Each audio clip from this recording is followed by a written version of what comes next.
अस्सलाम वालेकुम नाज़रीन, आप यूट्यूब चैनल देख रहे हैं। मैं इमरान खान हूं। सबसे बड़ी खबर अब तक की यह है कि इमरान खान साहब की 9 मई के 8 मुकदमात में जमानत हो गई है सुप्रीम कोर्ट ऑफ पाकिस्तान से। इससे पहले इमरान खान साहब पे सैकड़ों मुकदमात थे, एक एक करके उनके मुकदमात खत्म होते चले गए। बहुत सारे खत्म हो गए, बहुत सारों में उनकी जमानत कन्फर्म हो गई, बहुत सारी सजाएं उनकी मुअत्तल हो गई। और उसके बाद अब इमरान खान साहब पे जो है वो 9 मुकदमात बाकी थे। 9 में से 8 मुकदमात फारिग हो गए हैं। अब इमरान खान साहब पे सिर्फ एक मुकदमा बाकी है, जिसकी वजह से वो अडियाला जेल में मौजूद है। वैसे मुकदमात की वजह से तो इमरान खान साहब अडियाला जेल में नहीं है। इमरान खान साहब को बेगुनाह जेल के अंदर रखा गया सिर्फ इसलिए कि पाकिस्तान की जो मिलिट्री एस्टेब्लिशमेंट है वो उन्हें अपना दुश्मन समझती है और वो ये चाहती है कि इमरान खान साहब माफी मांगे। जैसा कि फील्ड मार्शल के स्टेटमेंट में भी आपने देखा, डीजी आईएसपीआर के स्टेटमेंट में भी आपने देखा, हर दूसरे दिन टाउट्स आते हैं और वो ये कहते हैं कि सच्चे दिल से पाकिस्तान तहरीक इंसाफ माफी मांगे, वरना ये कर देंगे वो कर देंगे। तो ये एक पुरानी कहानी है जो चल रही है। एक बात तो साबित हो गई इस फैसले से कि 2 साल तक इमरान खान साहब को 9 मई के 8 केसेस में नाहक कैद रखा गया है। ये जो 9 मई के 8 केसेस में इमरान खान साहब को 2 साल तक जेल के अंदर रखा गया, ये नाहक कैद रखा गया है। ये बात आज सुप्रीम कोर्ट ऑफ पाकिस्तान से साबित हो गई और यह भी साबित हो गई कि पाकिस्तान की अदालतों ने एक आले के तौर पे काम किया। एस्टेब्लिशमेंट का वो हथियार बनी और इस हथियार ने पाकिस्तान तहरीक इंसाफ को कुचलने में अपना पूरा किरदार अदा किया। अब चाहे ये लोअर जुडिशरी है, चाहे ये हाई कोर्ट्स हैं, ये सारा मामला आपके सामने है। ये अदालत ने फैसला दिया क्यों? देखें, अब हर तरफ जजेस कंट्रोल कर दिए गए हैं। सुप्रीम कोर्ट ऑफ पाकिस्तान में एक कंप्रोमाइज्ड किस्म के जजेस को पहुंचाया गया है। लेकिन मामला यह भी है ना कि जजेस पे भी दबाव होता है। एक दिन पहले 2 मुअज़्ज़िज़ जज साहिबान ने खत भी लिखा कि जनाब गलत तरीके से अदालत चल रही है, नाइंसाफी हो रही है, कानून और आइन के मुताबिक सुप्रीम कोर्ट ऑफ पाकिस्तान को चलना चाहिए। उन्होंने निशानदेही की। वकला का दबाव बढ़ता चला जा रहा है, जजेस के अंदर से दबाव बढ़ता चला जा रहा है। ये जब सारी चीजें होती हैं और उसके ऊपर सुहेल वड़ाइस साहब आर्मी चीफ की ख्वाहिश लाके छाप देते हैं कि जनाब इमरान खान इसलिए तो जेल के अंदर बंद नहीं है कि उसने जुर्म किए हुए, वो तो जेल में इसलिए बंद है कि वो आसिम मुनीर साहब से माफी नहीं मांग रहा या वो सच्चे दिल से माफी नहीं मांग रहा। अगर वो सच्चे दिल से माफी मांग ले तो मामला आगे बढ़ सकता है। तो सुहेल वड़ाइस साहब की तहरीरों पर तहरीरें आना शुरू हो जाती हैं। यूरोप के दौरे के ऊपर हमें आप सैर करें, लेकिन वहां पे भी ड्यूटी इतनी सख्त है कि वहां से वो तहरीरें लिख लिख के दे रहे थे ख्वाहिशात को जो है वो अमली जामा पहनाने के लिए। और ख्वाहिशात किसकी है? मिलिट्री एस्टेब्लिशमेंट की है। फील्ड मार्शल से उनकी मुलाकात होती है। ये सारी चीजें मिलकर अदलिया के ऊपर एक बहुत प्रेशर बना गई थी और अदलिया जो है बहुत बुरी तरह एक्सपोज हो गई थी। फिर एक के बाद एक तारीख हो रही है, एक के बाद एक तारीख हो रही है।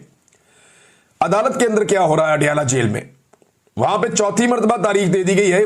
इमरान खान साहब का केस लगने नहीं दिया जा रहा वहां पे। ये वहां पे सूरत हाल है।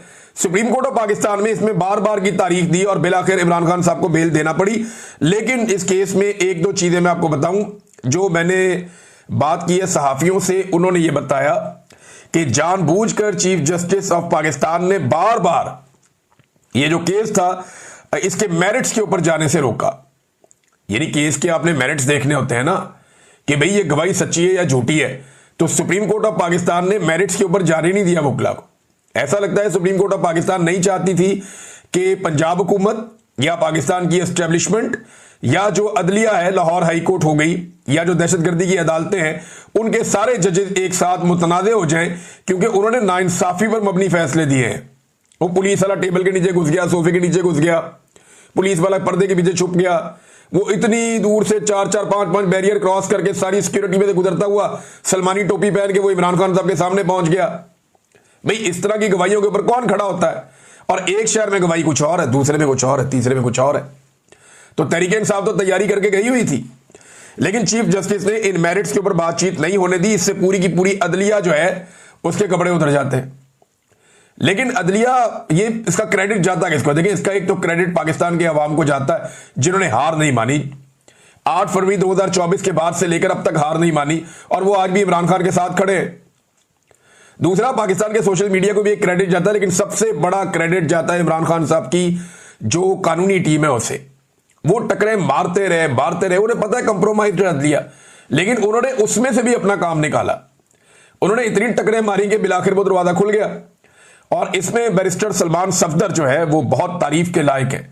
इमरान खान साहब की जो पूरी वकला की टीम है वो सभी मुबारकबाद के लायक हैं। बैरिस्टर सलमान सफदर साहब हैं, सलमान अकरम राजा साहब हैं, इन लोगों ने बड़ा अच्छा काम किया। लेकिन जो एक प्रोफेशनली मैंने देखा कि जिस वकील ने बहुत अच्छी हैंडलिंग की तमाम मामलात की और मुकदमात की, वो बैरिस्टर सलमान सफदर है।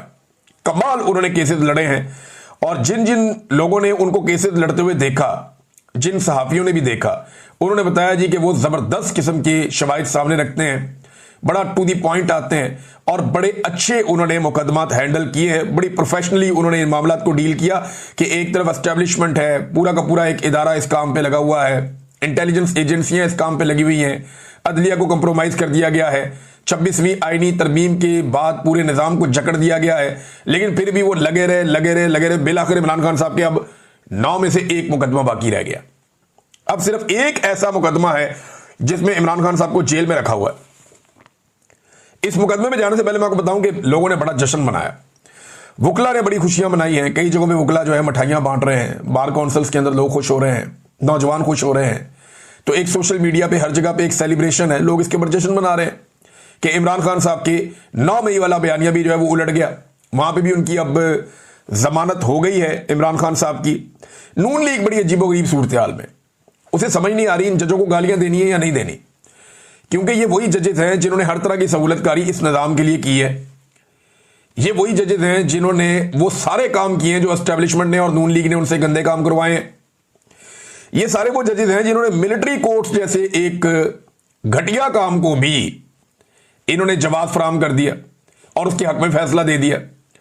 अब जब सुबह जज तब्दील हुए ना, तो उसमें यह पूछा गया इमरान खान साहब की फैमिली से कि जनाब आपको कोई एतराज है? उन्होंने कहा कोई एतराज नहीं है, जो भी जज हमें इंसाफ दो। सिर्फ अच्छा किया उन्होंने, वरना कई जर्नलिस्ट और बाकी लोग ये कह रहे थे कि जनाब अतरफुल्ला साहब को लाना चाहिए था या शहजाद साहब को लाना चाहिए था, जो दीगर जज है, जो न्यूट्रल जजेज हैं, उनको लेकर आना चाहिए था। ये जो जज लाए गए हैं रिजवी साहब, इनके बारे में कहा गया कि जनाब ये मिलिट्री कोर्ट्स के हक में इन्होंने फैसला दिया हुआ है, ये बहुत गलत हो जाएगा। लेकिन ये पाकिस्तान तहरीक इंसाफ और इमरान खान साहब की फैमिली ने बड़ा दिल किया, उन्होंने कहा जो मर्जी जज आ जाए हमें इंसाफ दें। अब कई केसेस ऐसे होते हैं जिनमें जज के लिए भी रास्ता कोई नहीं बचता, तो बिलाखिर इमरान खान साहब की जमानतें हो गई। नून लीग की सूरत हाल अजीब है, जजों को गालियां देनी है नहीं देनी वो इस मखमसे में। ये एस्टेब्लिशमेंट कल को अगर इनके ऊपर से हाथ उठा लेगी ना, ये एस्टेब्लिशमेंट को भी गालियां नहीं दे सकेंगे, क्योंकि जिस लेवल के इन्होंने जूते पॉलिश कर दिए इनके पास पीछे हटने का रास्ता नहीं है, और जिस लेवल पे इन्होंने इस अदलिया को उठा के रखा है इनके पास पीछे हटने का रास्ता नहीं है। अब ये कैसे कह सकते हैं कि जनाब ये जजेस, क्योंकि ये जजेस ये लोग खुद लेकर आए हैं, तहरीक इंसाफ ने तो इनकी मुखालफत की थी, वो तो मंसूर अली शाह साहब की बात कर रहे थे। ये जजेस ये हुकूमत खुद लेकर आई है, लिहाजा इनसे तो ये गिला कर ही नहीं सकते।